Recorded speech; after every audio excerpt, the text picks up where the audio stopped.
So I want to tell you briefly how surgical robots work.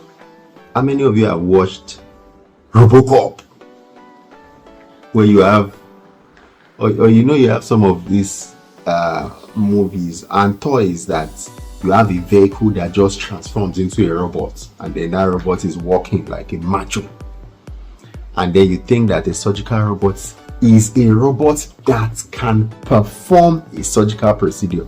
You're wrong. That's not what a surgical robot does. Human beings still operate the robot, right? So this is an example of the robot.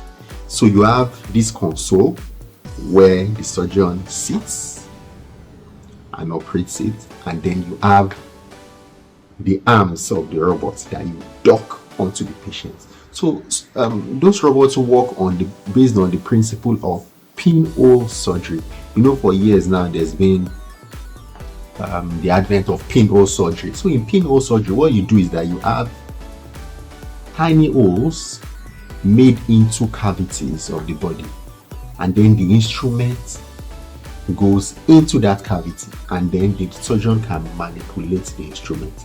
The key thing here is that you then connect the arms of the robot to those keyholes, and then you have a joystick. You have joysticks at the console, so that when the surgeon puts his fingers in the joysticks and moves it like just these tiny movements, he is able to carry out very fine motions within those cavities. So it's not the robot working on it. So don't be afraid and say, oh, I can't give myself to a robot to operate on me. Or no, well, not yet. We are trying to train the robots to be able to do that. So we can just tell the robots go and do the appendicectomy for me. Yeah, but we are not yet at that level because there are many. But see, they say don't say anything is impossible. These robots, there are some robots that are learning. As they are operating, they are learning and they are getting all the information.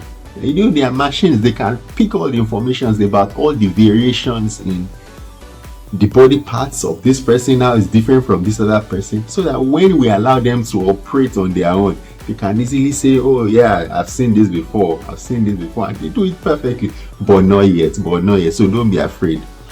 If a robot is going to be used for your surgery, a human is going to be used, or a human will be operating the robot. Fear not.